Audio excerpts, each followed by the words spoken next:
Hello दोस्तों, कैसे हो आप सभी। स्वागत है आप सभी का मेरे इस चैनल में। हम इस चैनल में मुंशी प्रेमचंद की कहानी पढ़ रहे हैं। इससे पहले भी हमने बहुत सारी कहानियाँ पढ़ चुकी हैं। उन कहानियों को आप इस वीडियो के प्लेलिस्ट में जा कर के देख सकते हैं और ऐसी ही कहानियाँ पढ़ने के लिए आप हमारे चैनल को सब्सक्राइब करें, वीडियो को लाइक करें, शेयर करें। तो आज हम मुंशी प्रेमचंद की कहानी में एक और कहानी पढ़ेंगे जिसका शीर्षक है निर्वासन। परशुराम, वहीं दलान में ठहरो। मर्यादा, क्यों, क्या मुझ में कोई छूत लग गई है। परशुराम, पहले ये बताओ, तुम इतने दिनों से कहाँ रही, किसके साथ रही, किस तरह रही और फिर यहाँ किसके साथ आई, तब विचार देखी जाएगी। मर्यादा, क्या इन बातों को पूछने का यही वक्त है, फिर अवसर ना मिलेगा। परशुराम, हाँ यही बात है। तुम स्नान करके नदी से तो मेरे साथ ही निकली थी, मेरे पीछे पीछे कुछ देर तक आई भी। मैं पीछे फिर कर तुम्हें देखता जाता था, फिर एकाएक तुम कहाँ गायब हो गई। मर्यादा, तुमने देखा नहीं, नागा साधुओं का एक दल सामने से आ गया। सब आदमी इधर उधर दौड़ने लगे। मैं भी धक्के में पड़कर जाने किधर चली गई। ज़रा भीड़ कम हुई तो तुम्हें ढूंढने लगी, बासु का नाम ले लेकर पुकारने लगी, पर तुम न दिखाई दिए। परशुराम, अच्छा तब। मर्यादा, तब मैं एक किनारे बैठकर रोने लगी। कुछ सूझ ही न पड़ता कि कहाँ जाऊँ, किससे कहूँ। आदमियों से डर लगता था। संध्या तक वहीं बैठी रोती रही। परशुराम, इतना तुल क्यों दे रही हो, वहाँ से फिर कहाँ गई। मर्यादा, संध्या को एक युवक ने आकर मुझसे पूछा, तुम्हारे घर के लोग कहीं खो तो नहीं गए हैं। मैंने कहा हाँ। तब उसने तुम्हारा नाम पता ठिकाना पूछा। उसने सब एक किताब पर लिख लिया और मुझसे बोला, मेरे साथ आओ, मैं तुम्हें तुम्हारे घर भेज दूंगा। परशुराम, वह आदमी कौन था। मर्यादा, वहाँ की सेवा समिति का स्वयं सेवक था। परशुराम, तो तुम उसके साथ हो ली। मर्यादा, तो क्या करती, वह मुझे समिति के कार्यालय में ले गया। वहाँ एक शामियाने में एक लंबी दाढ़ी वाला मनुष्य बैठा हुआ कुछ लिख रहा था। वही उन सेवकों का अध्यक्ष था और भी कितने ही सेवक वहाँ खड़े थे। उसने मेरा पता ठिकाना रजिस्टर में लिखकर मुझे एक अलग शामियाने में भेज दिया, जहाँ और भी कितनी खोई हुई स्त्रियाँ बैठी हुई थी।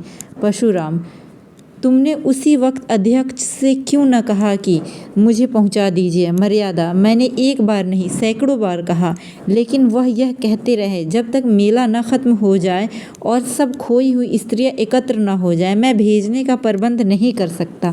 मेरे पास न इतने आदमी हैं, न इतना धन। परशुराम, धन की तो तुम्हें क्या कमी है, कोई एक सोने की चीज़ बेच देती तो काफ़ी रुपए मिल जाते। मर्यादा, आदमी तो नहीं थे। परशुराम, तुमने यह कहा था कि खर्च की कुछ चिंता न कीजिए, मैं अपने गहने बेचकर अदा कर दूंगी। मर्यादा, सब स्त्रियां कहने लगी, घबराई क्यों जाती हो, यहाँ किस बात का डर है, हम सभी जल्द अपने घर पहुँचना चाहती हैं, मगर क्या करें। तब मैं भी चुप हो रही। परशुराम, और सब स्त्रियां कुएं में गिर पड़ती तो तुम भी गिर पड़ती। मर्यादा, जानती तो थी कि यह लोग धर्म के नाते मेरी रक्षा कर रहे हैं, कुछ मेरे नौकरी या मजूर नहीं है, फिर आग्रह किस मुंह से करती। यह बात भी बहुत सी स्त्रियों को देखकर मुझे कुछ तसल्ली हो गई। परशुराम, हाँ, इससे बढ़कर तस्कीन की और क्या बात हो सकती थी।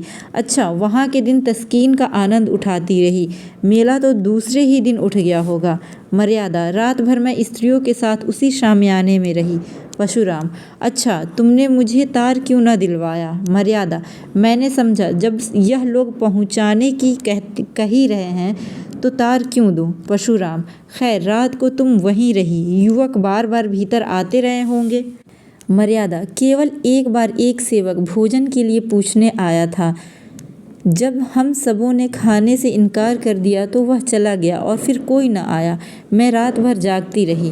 परशुराम, यह मैं कभी न मानूं कि इतने युवक वहाँ थे और कोई अंदर न गया होगा।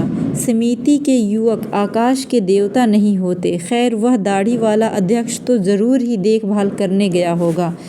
मर्यादा, हाँ वह आते थे, पर द्वार पर से पूछ पूछ कर लौट जाते थे। हाँ, जब एक महिला के पेट में दर्द होने लगा था तो 2-3 बार दवाएं पिलाने आए थे। परशुराम, निकली न वही बात। मैं इन धूर्तों की नस नस पहचानता हूँ, विशेषकर तिलक मालाधारी दाढ़िया वालों को मैं गुरु घंटाल ही समझता हूँ। तो वे महाशय कई बार दवाई देने गए। क्यों, तुम्हारे पेट में तो दर्द नहीं होने लगा था? मर्यादा, तुम एक साधु पुरुष पर आपेक्ष कर रहे हो। वह बेचारे एक तो मेरे बाप के बराबर थे, दूसरे आंखें नीची किए रहने के सिवाय कभी किसी पर सीधी निगाह नहीं करते थे। परशुराम, हाँ वहाँ सब देवता ही देवता जमे थे। खैर, तुम रात भर वहाँ रही, दूसरे दिन क्या हुआ? मर्यादा, दूसरे दिन भी वहीं रही। परशुराम, हाँ वहाँ सब देवता ही देवता जमे थे। खैर, तुम रात भर वहाँ रही, दूसरे दिन क्या हुआ? मर्यादा, दूसरे दिन भी वहीं रही। एक स्वयंसेवक हम सब स्त्रियों को साथ लेकर मुख्य मुख्य पवित्र स्थानों का दर्शन कराने गया। दोपहर को लौटकर सबों ने भोजन किया। परशुराम, तो वहाँ तुमने सैर सपाटा भी खूब किया, कोई कष्ट न होने पाया। भोजन के बाद गाना बजाना हुआ होगा? मर्यादा, गाना बजाना तो नहीं, हाँ सब अपना अपना दुखड़ा रोती रहीं। शाम तक मेला उठ गया। 2 सेवक हम लोगों को लेकर स्टेशन पर आए। परशुराम, मगर तुम तो आज 7वें दिन आ रही हो और वह भी अकेली। मर्यादा, स्टेशन पर एक दुर्घटना हो गई। परशुराम, हाँ यह तो मैं समझ ही रहा था। क्या दुर्घटना हुई? मर्यादा, जब सेवक टिकट लेने जा रहा था तो एक आदमी ने आकर उससे कहा, यहाँ गोपीनाथ के धर्मशाला में एक आदमी ठहरे हुए हैं, उनकी स्त्री खो गई है, उनका भला सास नाम है। गोरे गोरे लंबे से खूबसूरत आदमी है, लखनऊ मकान है, झवाई टोले में। तुम्हारा हुलिया उससे ऐसा ठीक बयान किया कि मुझे उस पर विश्वास आ गया। मैं सामने आकर बोली, तुम बाबूजी को जानते हो? वह हंसकर बोला, जानता नहीं हूँ तो तुम्हें तलाश क्यों करता फिरता? तुम्हारा बच्चा रो रो कर हकलान हो रहा है। सब औरतें कहने लगी, चली जाओ, तुम्हारी स्वामी जी घबरा रहे होंगे। स्वयंसेवक ने उससे 2-4 बातें पूछकर मुझे उसके साथ कर दिया। मुझे क्या मालूम था कि मैं किसी नर पिशाच के हाथों पड़ जाती हूँ। दिल में खुशी थी कि अब बासु को देखूंगी, तुम्हारे दर्शन करूंगी। शायद इसी उत्सुकता ने मुझे असावधान कर दिया। परशुराम, तो तुम उस आदमी के साथ चल दी, वह कौन था? मर्यादा, क्या बतलाऊं कौन था? मैं तो समझती हूँ कोई दलाल था। परशुराम, तुम्हें यह न सूझी कि उससे कहती, जाकर बाबूजी को भेज दो। मर्यादा, अदिन आते हैं तो बुद्धि भ्रष्ट हो जाती है। परशुराम, कोई आ रहा है। मर्यादा, मैं गुसलखाने में छिप जाती हूँ। परशुराम, आओ भाभी, क्या अभी सोई नहीं? 10 तो बज गए होंगे। भाभी, वासुदेव को देखने को जी चाहता था भैया, क्या सो गया? परशुराम, हाँ वह तो अभी रोते रोते सो गया। भाभी, कुछ मर्यादा का पता मिला? अब पता मिले तो भी तुम्हारे किस काम की? घर से निकली स्त्रियां, थान से छूटी हुई घोड़ी जिसका कुछ भरोसा नहीं। परशुराम, कहाँ से कहाँ लेकर मैं उसे नहाने लगा। भाभी, होनहार है भैया, होनहार। अच्छा तो मैं जाती हूँ। मर्यादा बाहर आकर, होनहार नहीं हूँ, तुम्हारी चाल है। वासुदेव को प्यार करने के बहाने तुम इस घर पर अधिकार जमाना चाहती हो। परशुराम, बको मत, यह दलाल तुम्हें कहाँ ले गया? मर्यादा, स्वामी ये न पूछिए, मुझे कहते लज्जा आती है। परशुराम, यहाँ आते तो और भी लज्जा आनी चाहिए थी। मर्यादा, मैं परमात्मा को साक्षी देती हूँ कि मैंने उसे अपना अंग भी स्पर्श करने नहीं दिया। परशुराम, उसका हुलिया बयान कर सकती हो? मर्यादा, सांवला सा छोटे डील डॉल का आदमी था, नीचा कुर्ता पहने हुआ था। परशुराम, गले में तावीज़ भी थी? मर्यादा, हाँ थी तो। परशुराम, वह धर्मशाले का मेहतर है, मैंने उसे तुम्हारे गुम हो जाने की चर्चा की थी। वह उस दुष्ट ने उसका वह स्वांग रचा। मर्यादा, मुझे तो वह कोई ब्राह्मण मालूम होता था। परशुराम, नहीं मेहतर था। वह तुम्हें अपने घर ले गया? मर्यादा, हाँ, उसने मुझे तांगे पर बिठाया और एक तंग गली में एक छोटे से मकान के अंदर ले जाकर बोला, तुम यहीं बैठो, तुम्हारे बाबूजी यहीं आएंगे। अब मुझे विदित हुआ कि मुझे धोखा दिया गया। रोने लगी। वह आदमी थोड़ी देर बाद चला गया और एक बुढ़िया आकर मुझे भांति भांति से प्रलोभन देने लगी। सारी रात रो रो कर काटी। दूसरे दिन दोनों फिर मुझे समझाने लगे कि रो रो कर जान दे दोगे, मगर यहाँ कोई तुम्हारी मदद को न आएगा। तुम्हारा एक घर टूट गया है, अब तुम्हें उससे कहीं अच्छा घर देंगे जहाँ तुम सोने के कौर खाओगी और सोने से लद जाओगी।